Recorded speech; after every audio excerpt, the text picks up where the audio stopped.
Cote Carrillo y junto a mi compañera Jania Guadalupe García Soria les presentaremos nuestro proyecto que lleva como título Segmentación de pacientes clínicos en pacientes diabéticos mediante la minería de datos.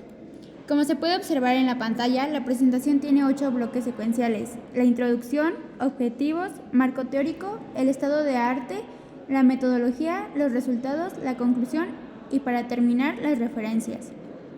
Como podemos observar en la pantalla, el problema central es que los pacientes diabéticos son tratados como una categoría uniforme, tanto en la clínica como en la literatura computacional. El dataset que usamos tiene 101.766 registros de 130 hospitales de Estados Unidos entre 1999 y 2008, con 51 variables de diagnósticos primarios, secundarios y terciarios en CIE-9, 23 fármacos antidiabéticos, HbA1c, métricas de esfuerzo clínico y un candidato ideal para descubrir fenotipos latentes. Como ven en pantalla, esto se puede ver como una paradoja. La paradoja está en que todos los estudios sobre el dataset, en donde se analizan los 101.766 registros, es que se tratan a los pacientes como si fueran clínicamente equivalentes. Hay que pensar esto en concreto. Por ejemplo, un paciente con insuficiencia renal en insulina intensiva y uno circulatorio en metformina oral tienen dinámicas clínicamente distintas. Aquí mezclarlos produciría promedios estadísticos que no representan fielmente a ningún subgrupo real.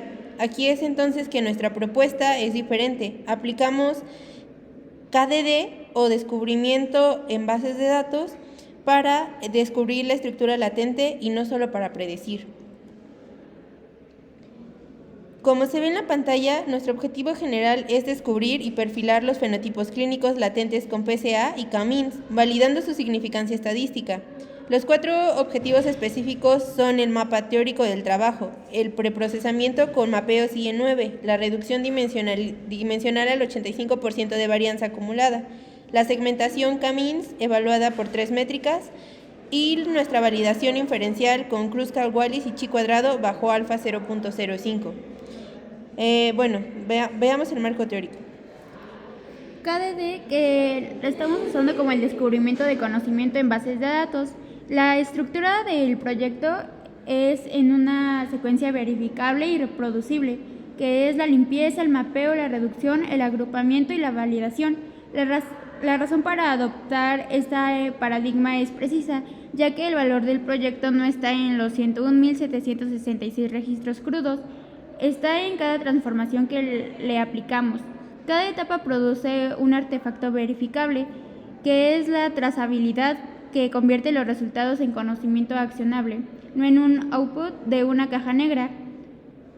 Ahí estamos produciendo la primera decisión técnica crítica, que es el mapeo de los códigos CIE-9. En esta decisión, esto es médicamente crítico. Los campos de diagnóstico 1, diagnóstico 2 y diagnóstico 3 contienen más de los 700 códigos de CIE-9 y todos son distintos.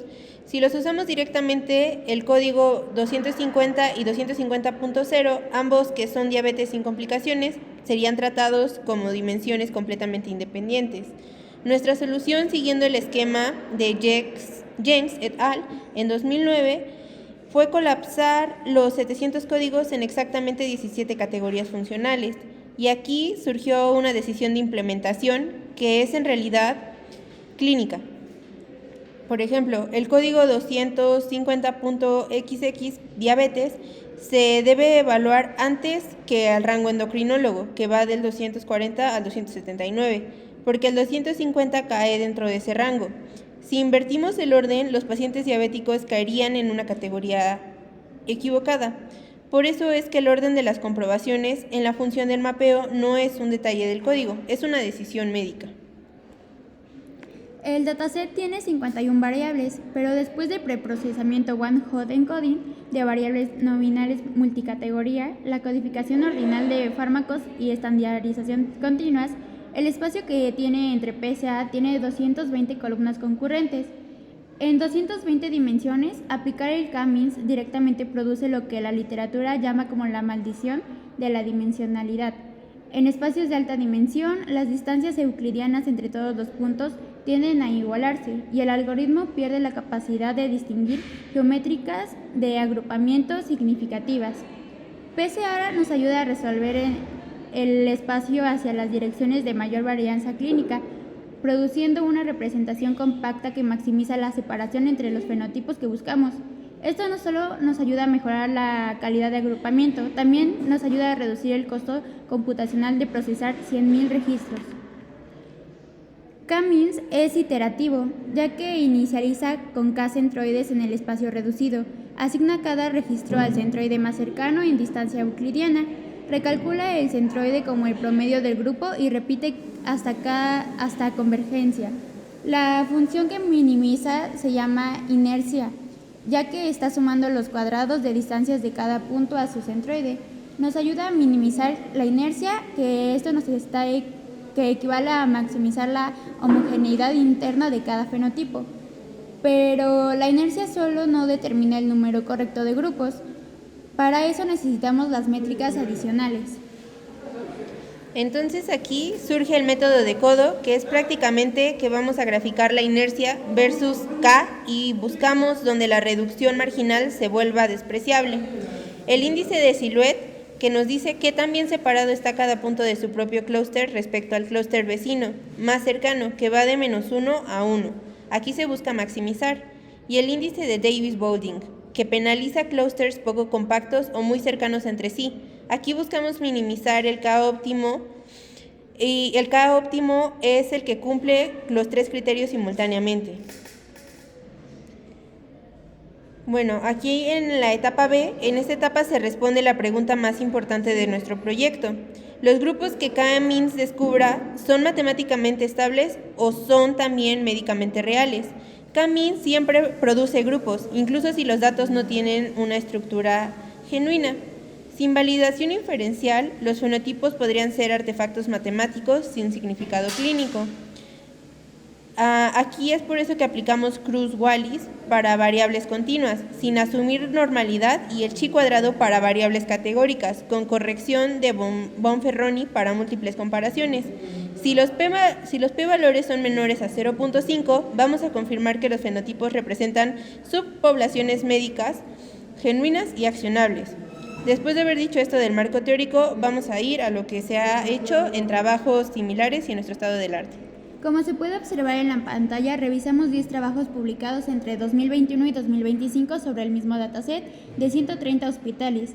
La revisión reveló 3 ejes: 6 trabajos de predicción supervisada del reingreso, que es Sang al-Art y Al-Dabahak, Faraholahi, Lu y Uldonin, Al-Bahi, Liu, que son 2 trabajos de clustering no supervisado, entre otros datasets.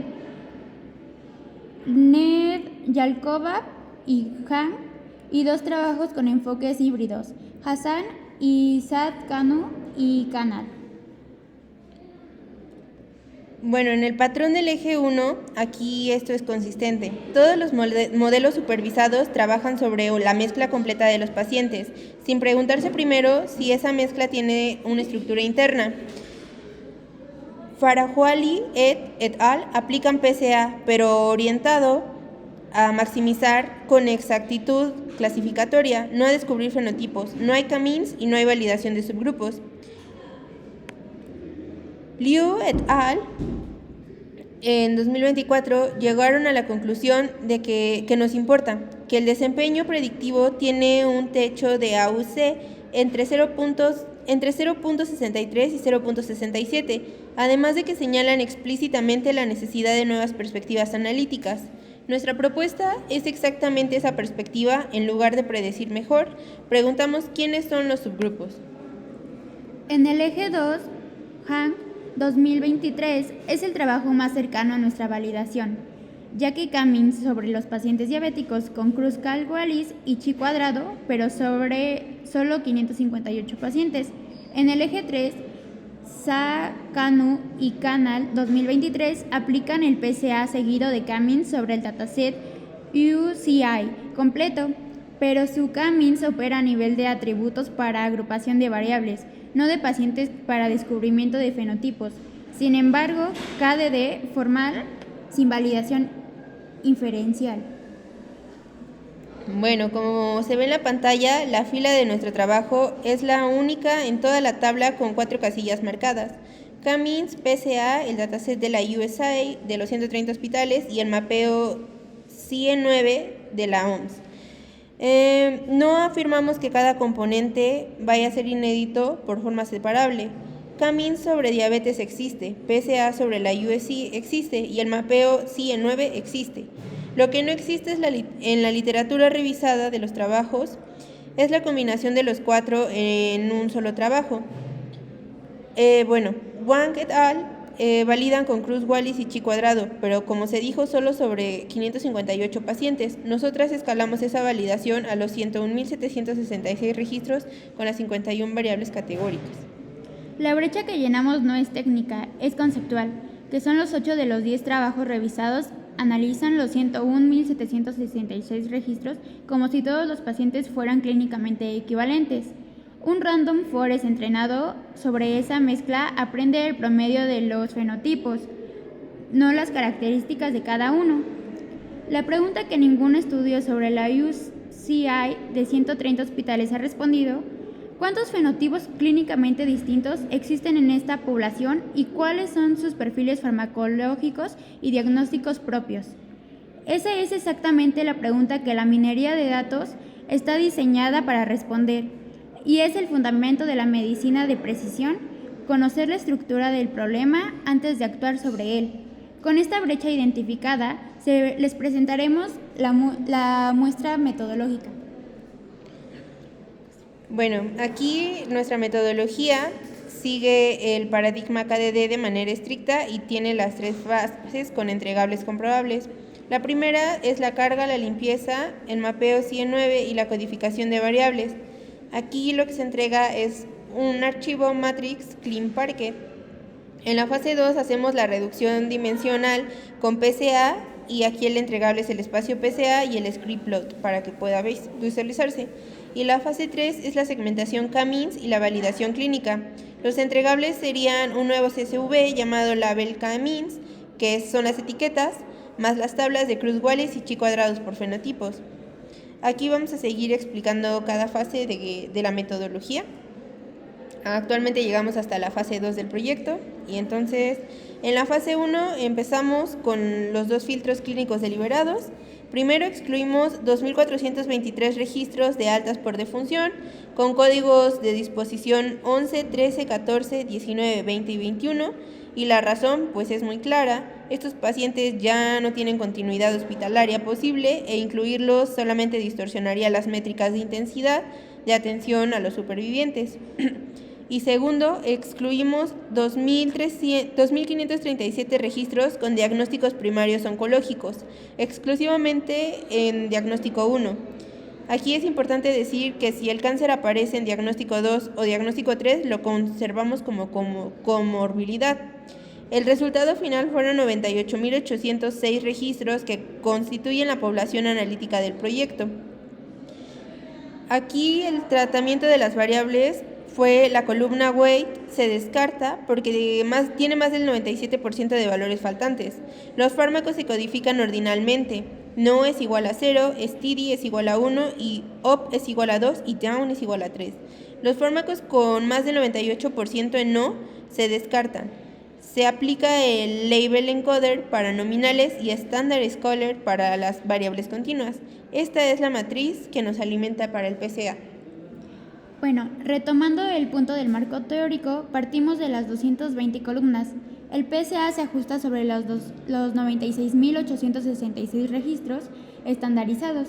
Las columnas de la varianza acumulada por componente y retomemos los primeros P componentes que superen el umbral del 85% de la varianza total. El criterio del 85% garantiza que la representación comprimida retiene la mayor parte de la estructura clínica, mientras que elimina el ruido estadístico de las variables correlacionadas. El objetivo del PSA se serializa con Hoblik para la reproducibilidad total. Lo que nos está ayudando es la reducción que está logrando del concreto que elimina el ruido de las variables redundantes. Nos ayuda a convertir las distancias euclidianas en medidas con significado geométrico real, maximiza la separación entre los fenotipos que buscará K-means y reduce el costo computacional de procesar 100.000 registros en 220 dimensiones. En la fase 3, integra el agrupamiento y la validación en una secuencia lógica. Ejecutamos un barrido de K-means para K entre 2 y 8, con 20 inicializaciones aleatorias y 500 iteraciones máximas por ejecución. Para cada K registros inercia, Silhouette y Davis-Bowley. El K óptimo se determina por consenso de las tres métricas. Una vez seleccionado, reejecutamos K-means con 50 inicializaciones para garantizar máxima estabilidad. La validación clínica aplica Kruskal-Wallis sobre variables continuas y chi cuadrado sobre las variables categóricas, con corrección del Bonferroni. Si las p-valores son menores a 0.05, confirmamos que los fenotipos son subpoblaciones médicas genuinas. Bueno, como se dice, estos serían los entregables por cada fase. Actualmente llegamos a la fase 2. Esos archivos son los entregables que vamos a hacer. Y entonces vamos a la fase 1 de los resultados. Los números de la fase 1 no solo son conteos, ya que cada uno nos está ayudando a reflejar una decisión clínica y estadística deliberada. Para el punto de partida son los 101.766 registros, las 51 variables y el primer filtro son las altas por defunción, ya que estas las eliminamos. Eliminamos 2.423 registros. Como ya se dijo, la razón fue por los pacientes sin continuidad hospitalaria y esto lo hicimos porque si no, contaminaríamos el perfil de intensidad de la atención de los supervivientes. Nuestro segundo filtro fue el diagnóstico primario oncológico. Como se dijo antes, eliminamos 2.537 registros adicionales. El resultado final fueron 96.806 registros. Una pérdida neta del menos del 5%, pero al final preservamos la representabilidad de la población analítica. Como se puede observar en la pantalla, el mapeo nos ayudó a producir exactamente las 17 categorías, las verificadas con un assert en el código. El diagnóstico primario más frecuente en el diagnóstico 1 es circulatorio, con 29.605 registros. En diagnóstico 2 aparece la señal que es más... No importa. La diabetes con 12.454 registros como diagnóstico secundario. Esto nos indica que para muchos pacientes la diabetes acompaña el cuadro clínico, lo que no lo encabeza. En diagnóstico 3 encontramos circulatorio con 28.758 y diabetes con 17.924. Y la decisión técnica que ya mencioné se confirma aquí que el código 250.xx fue evaluado antes del rango endocrónico, preservando la señal clínica más relevante del dataset. Aquí lo que es importante justamente como resaltar es que justamente lo que decimos, nuestra categoría más relevante fue la diabetes, y aquí como se puede ver lo tenemos en la categoría 1 que fue el circulatorio y la categoría 2 que fue diabetes. Como lo explicó mi compañera, fue la categoría en la que se basó el proyecto y la que tiene más sentido, incluso cuando ya aplicamos las categorías únicas. Después, los resultados que tenemos fue la matriz que se dijo con 98.806 filas y 220 columnas, 0 valores nulos, y la composición exacta fue 9 variables continuas estandarizadas, 3 variables binarias y 7 fármacos ordinales, y 201 dummies que creamos con White-Hot encoding, más 9, la suma de esto es 9 más 3 más 7, más 201 es igual a las 220 columnas de la matriz. El código implementó un sistema de blindaje, el conjunto de columnas excluir, que elimina los identificadores que son encoder ID y paciente NBR. La variable objetivo fue el REDMIT y las columnas fantasma que Pandas pudo generar automáticamente. Después de aquí hicimos una auditoría que verificó que no quedara ninguna columna sin clasificar. Esta fue la matriz que alimentó nuestro PCA en la segunda fase. En la imagen ayuda a la crítica de los resultados. El PSA1 captura el 12.12% de la varianza total, el PS2 el 8.6% y a partir del cuarto componente la varianza individual desciende de forma continua y progresiva. Se necesitan 34 componentes para superar el 85%, alcanzado exactamente el 85.48%. El factor de comprensión es 6.5 veces, de 220 a 34 dimensiones. Y aquí hay un resultado que vale la pena señalar explícitamente. El hecho de que el PC1 capture apenas el 12.12% es la evidencia matemática de que la matriz está limpia. Si hubiera quedado una variable espuria, un identificador numérico en el orden de decenas de millones, ese campo habría dominado completamente la primera componente. El 12% en PCE1 confirma que la información está distribuida ampliamente, lo que es exactamente el comportamiento esperado de un dataset clínico heterogéneo. El barrido de K-means produjo los siguientes resultados.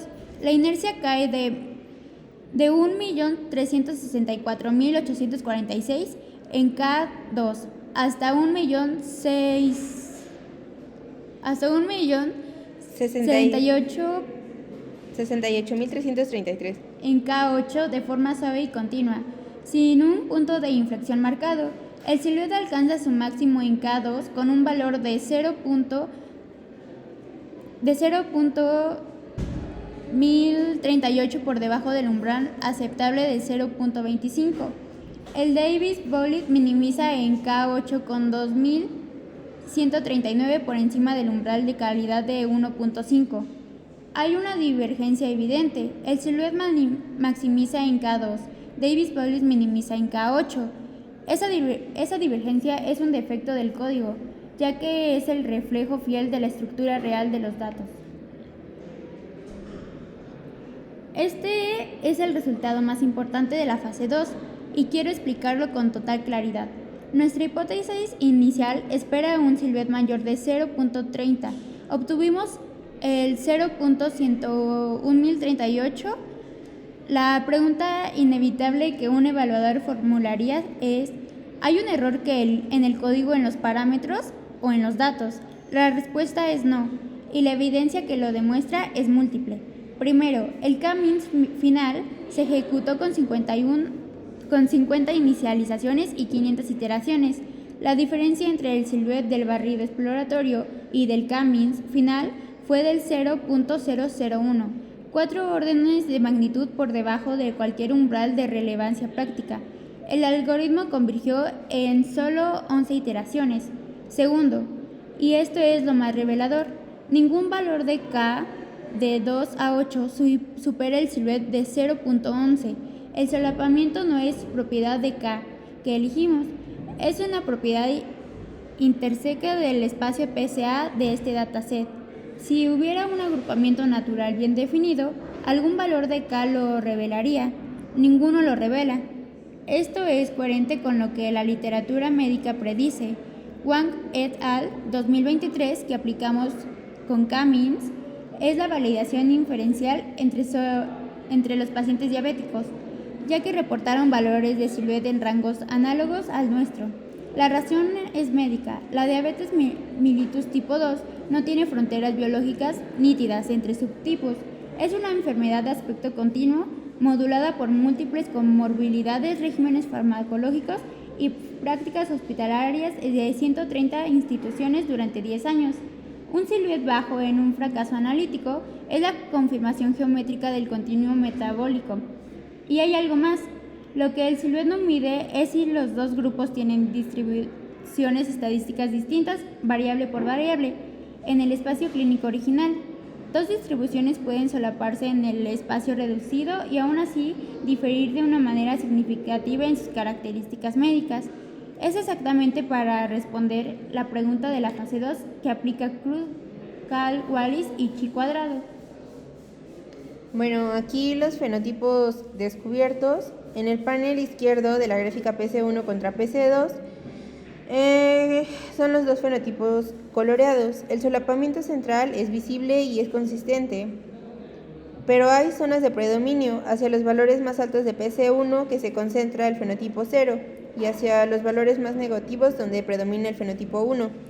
El panel derecho cuantifica la distribución. El fenotipo 0 agrupa 38.685 registros, es decir, un 40% de la población analítica, mientras que el fenotipo 1 agrupa 58.121 registros, que es el 60%. La distribución asimétrica 40-60 es un mismo dato clínico relevante. Estos son dos fenotipos que la fase 3 caracterizará en profundidad con Kruskal-Wallis y Chi-cuadrado. Como lo pueden ver, la tabla consolida todos los resultados cuantificativos. Aquí en la fase 1 pasamos de 101.766 registros de entrada a 98.806 en la población analítica con las 51 variables. También con las 220 columnas limpias y las 17 categorías de sí en 9, los fármacos retenidos, los 0 nulos en la matriz final, y mientras que en la fase 2 tuvimos 34 componentes de PSA al 85.48%, con un factor de comprensión en K igual a 2, con silhouette de 0.1038 y convergencia en las 11 iteraciones. Aquí el fenotipo 0 tuvo 38.685 registros, que son el 40%, mientras que el fenotipo 1 tuvo 58.121 registros, que son el 60%. Todos los artefactos que hicimos y los códigos son reproducibles y constituyen la entrada de nuestra fase 2. Con estos resultados documentados, entonces pasamos a nuestras conclusiones. En este proyecto llena una brecha que la literatura sobre la UCI de 130 hospitales ha logrado sistemáticamente: la heterogeneidad clínica latente de los pacientes diabéticos hospitalizados. Donde la literatura homogeneiza, nosotras preguntamos cuántos subgrupos clínicamente distintos existen y cuáles son sus perfiles propios. Llegamos a 3 contribuciones técnicas centrales. Primera, el primer pipeline KDD completo sobre la UCI de 130 hospitales, que conecta la limpieza, mapeo CIE9 en 17 categorías, PSA orientado al clustering y K-means en arquitectura formal y reproducible. Segundo, un uso de PSA orientado específicamente a la cohesión interfenotipo, no a la discriminación supervisada. La reducción se diseña para maximizar la separación geométrica entre grupos, no para mejorar la exactitud de un clasificador. La tercera, la validación inferencial de Wang et al. 2023, escala 558 a 101.766 registros con 51 variables heterogéneas. El resultado que esperamos son los fenotipos clínicos farmacológicos con perfiles estadísticamente significativos, que es la base concreta para estudios de la medicina de precisión en poblaciones diabéticas hospitalizadas. Muchas gracias por su atención. Y como final, lo que tenemos son nuestras referencias bibliográficas. Muchas gracias.